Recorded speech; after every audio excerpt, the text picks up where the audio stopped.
Hello guys, स्वागत है आपके अपने YouTube channel science by Anil sir पर। आज के इस वीडियो में अपन बात करेंगे बोर के परमाणु मॉडल के बारे में। पिछले वीडियो में अपन ने देखा था रदरफोर्ड के परमाणु मॉडल के बारे में। रदरफोर्ड के मॉडल में कुछ कमियां रही, तो उन कमियों को नील्स बोर ने अपने परमाणु मॉडल में दूर करने का प्रयास किया है। इनके मॉडल की भी कुछ कमियाँ रही, जिनकी चर्चा अपन वीडियो के लास्ट में करने वाले हैं। तो आइए सबसे पहले देखते हैं नील्स बोर के परमाणु मॉडल की विशेषताएं। इनके परमाणु मॉडल की क्या क्या विशेषताएं रही।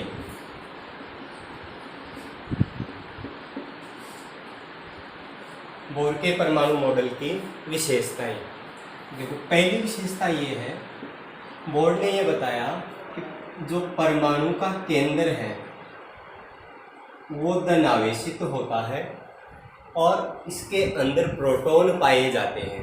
बोर ने जो अपना मॉडल दिया वो 1913 में दिया था। इस समय न्यूट्रॉन के बारे में कोई जानकारी नहीं थी, क्योंकि न्यूट्रॉन की खोज 1931 में हुई। बोर ने परमाणु मॉडल 1913 में दिया। इनकी मॉडल की पहली विशेषता ये है कि परमाणु का जो केंद्र है उसको नाभिक कहा जाता है और इस नाभिक के अंदर धनावेशित कण प्रोटॉन पाया जाता है। तो पहली विशेषता ये हो गई, परमाणु के केंद्र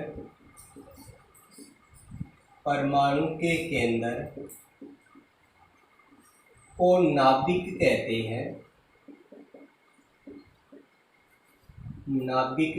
हैं, जिसमें धनावेशित कण प्रोटॉन पाया जाता है।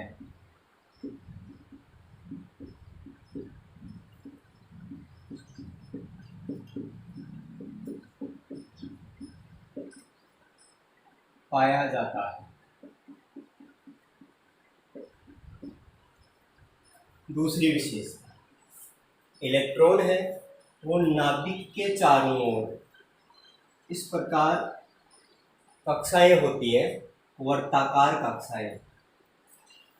इन कक्षाओं की त्रिज्या और कक्षाओं की ऊर्जा है वो बराबर होती है। एक कक्षा और बनाए, जैसे इस प्रकार से ये कक्षाएं हैं। इलेक्ट्रॉन नाभिक के चारों ओर निश्चित त्रिज्या व निश्चित ऊर्जा के वर्ताकार कक्षाओं में चक्कर लगाते हैं। शॉर्ट में यहाँ लिखता हूँ, इलेक्ट्रॉन निश्चित त्रिज्या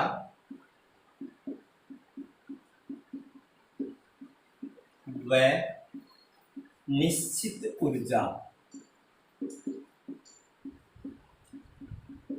की कक्षा में चक्कर लगाते हैं।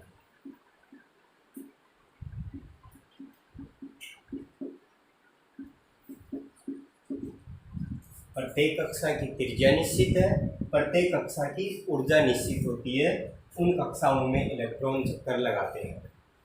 तीसरी बात, ये जो कक्षाएं हैं इन कक्षाओं को n से प्रदर्शित किया जाता है, अर्थात कक्षाओं को स्मॉल n से दर्शाएंगे। और कक्षाओं का जो नामकरण है वो इस प्रकार से किया गया है, पहली कक्षा K, दूसरी कक्षा को L, तीसरी कक्षा को M, जैसे एक कक्षा और बनाए, चौथी कक्षा, इसको N से दर्शाया गया है। या फिर इनका नामकरण किया जाता है 1, 2, 3, 4, इस प्रकार से कक्षाओं का नामकरण किया जाता है। तो ये इनके मॉडल की तीसरी विशेषता थी कि ये जो कक्षाएं सकेंद्रीय वर्तों के रूप में व्यवस्थित होती हैं, इन कक्षाओं को n से प्रदर्शित करते हैं तथा इनका नामकरण K, L, M, N या 1, 2, 3, 4 के रूप में किया जाता है। n से प्रदर्शित करेंगे तथा कक्षा का नामकरण K, L, M, N या 1, 2, 3, 4 के रूप में किया जाता है। ये इनके मॉडल की तीसरी विशेषता थी। चौथी विशेषता देखें, नंबर 4, जो कक्षाएं हैं जैसे पहली कक्षा जिसको कैसे दर्शा रखा है, ये नाभिक के पास है। एल कक्षा है वो के की तुलना में दूर है, तो हम ये कहें कि जो कक्षा की नाभिक से दूरी बढ़ने पर उनकी ऊर्जा में वृद्धि होती है। जैसे जैसे कक्षा नाभिक से दूर होगी उस कक्षा की ऊर्जा उतनी ही अधिक होगी, तथा जो कक्षा नाभिक के जितने पास होगी उस कक्षा की ऊर्जा उतनी ही कम होगी। तो चौथा पॉइंट लिखे, कक्षा की नाभिक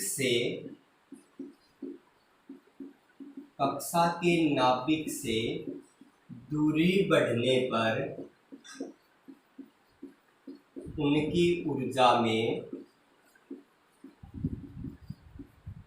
वृद्धि होती है। कक्षा की नाभिक से दूरी बढ़ने पर उनकी ऊर्जा में वृद्धि होती है।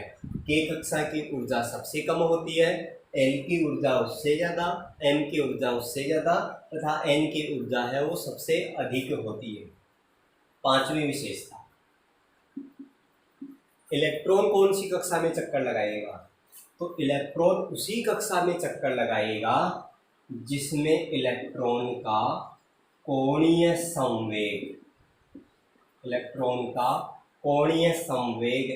mvr बराबर h/2π का पूर्ण गुणज होता है, उसी कक्षा में इलेक्ट्रॉन घूमता है। यहाँ m द्रव्यमान है, v वेग है, r त्रिज्या है, h प्लांक नियतांक और पाई जिसका मान 22/7 होता है। h जो प्लांक नियतांक है, h का मान होता है 6.62 इंटू 10⁻⁻34 जूल सेकेंड। ये h प्लांक नियतांक है, इसका मान 6.62 इंटू 10⁻⁻34 जूल सेकेंड होता है। तो पांचवी विशेषता में देखा कि इलेक्ट्रॉन कौन सी कक्षा में घूमेगा? जिस कक्षा का कोणीय संवेग h/2π, या हम इसको ये बताएं जैसे कक्षा को n से प्रदर्शित किया जाता है तो इसको इस प्रकार से भी लिख सकते हैं, या nh/2π का पूर्ण गुणज होता है, उसी कक्षा में इलेक्ट्रॉन घूमेगा। छठी विशेषता, रदरफोर्ड के मॉडल की एक कमी थी कि जब इलेक्ट्रॉन इन वृत्ताकार कक्षाओं में घूमता है तो उसकी ऊर्जा में कमी आती जाती है और वो अंत में नाभिक में आके गिर जाएगा, जबकि ऐसा नहीं होता। तो उस कमी को दूर किया है यहाँ नील्स बोर ने। इन्होंने ये बताया कि ये जो कक्षाएं हैं इन कक्षाओं की ऊर्जा निश्चित होती है, अर्थात एक कक्षा में चक्कर लगाते समय इलेक्ट्रॉन की ऊर्जा में कोई परिवर्तन नहीं होता। छठी विशेषता लिखिए, एक कक्षा में चक्कर लगाते समय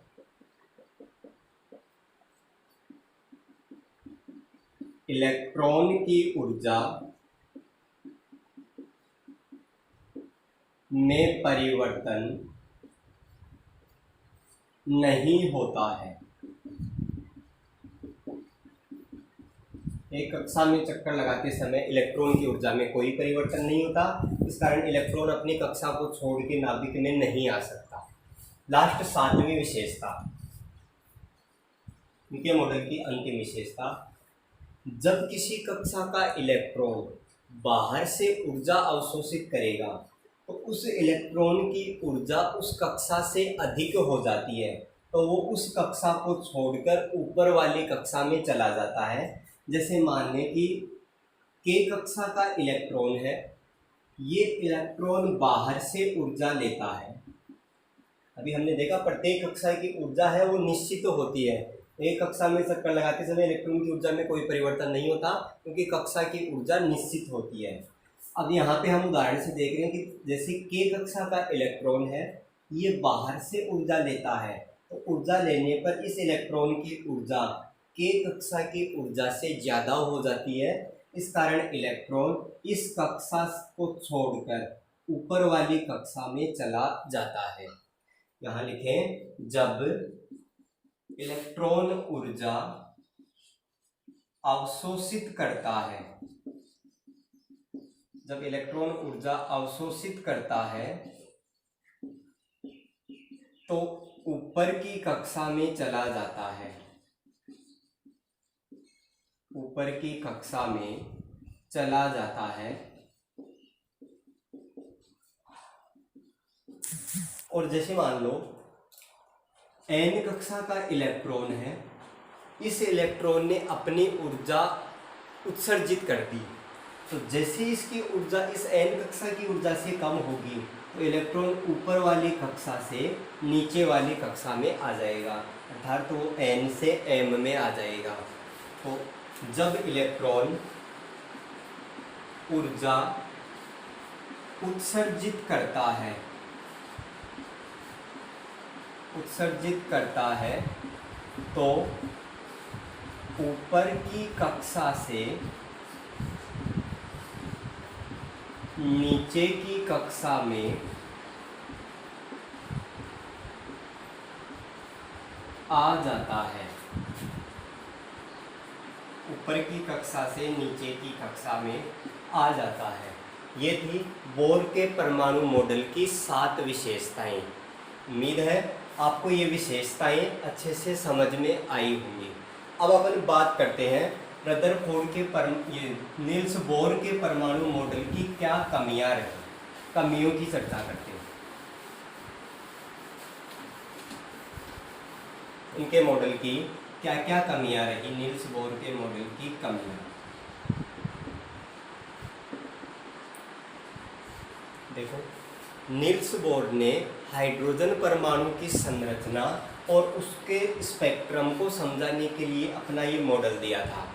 हाइड्रोजन परमाणु की संरचना के लिए ये दिया गया। हाइड्रोजन का परमाणु क्रमांक 1 होता है, उसकी कक्षा में एक ही इलेक्ट्रॉन होता है। अब जो अन्य परमाणु हैं जिनकी कक्षा में एक से ज़्यादा इलेक्ट्रॉन होते हैं, तो उन परमाणुओं की संरचना इनके मॉडल से नहीं समझाई जा सकती। पहली कमी है एक से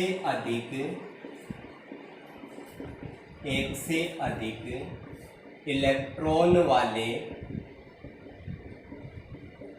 परमाणुओं की संरचना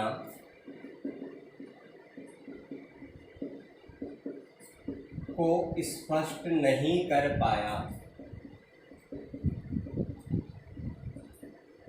अर्थात इनके मॉडल द्वारा एक से अधिक इलेक्ट्रॉन जिन परमाणुओं के पास होते हैं उनकी संरचना को ये मॉडल स्पष्ट नहीं कर पाया। फिर दूसरी विशेषता, तो जब परमाणु में इलेक्ट्रॉन है वो ऊर्जा अवशोषित करता है या ऊर्जा उत्सर्जित करता है, तो वो ऊपर की कक्षा से नीचे वाली कक्षा में या नीचे की कक्षा से ऊपर की कक्षा में जाता है। तो ऐसा करने पे रैखिक स्पेक्ट्रम बनता है, रैखिक स्पेक्ट्रम बनता है। कैसे बनेगा रैखिक स्पेक्ट्रम? जब इलेक्ट्रॉन ऊर्जा अवशोषित करके नीचे की कक्षा से ऊपर की कक्षा में जाता है या ऊर्जा का उत्सर्जन करके ऊपर की कक्षा से नीचे की कक्षा में आता है, तो इस कारण रैखिक स्पेक्ट्रम बनता है। अब उच्च भेदन क्षमता वाले उपकरणों से जब इस स्पेक्ट्रम को देखा गया तो ये एक अनेक लाइनों में बटा हुआ होता है। इसका जो कारण है वो रदरफोर्ड नील्स बोर को पता नहीं था। तीसरी कमी देखें, परमाणु है वो आपस में मिलते हैं, परमाणु और दूसरा परमाणु, जब ये परमाणु आपस में मिलते हैं तो अणु का निर्माण करते हैं। परमाणु के बीच में बंध बनने से अणु बनता है। नील्स बोर इस बात को नहीं समझा पाए कि परमाणु किस प्रकार से रासायनिक बंध बना के अणु का निर्माण करते हैं। तो ये थी नील्स बोर के परमाणु मॉडल की 3 कमियां। इनके मॉडल की 7 विशेषताएं देखी और 3 कमियां देखी। उम्मीद है आपको अच्छे से नील्स बोर का मॉडल समझ में आया होगा। अगर आपको ये वीडियो पसंद आता है तो वीडियो को लाइक कीजिए, शेयर कीजिए और अगर आप हमारे चैनल पे नए हैं तो चैनल को सब्सक्राइब कीजिए। धन्यवाद।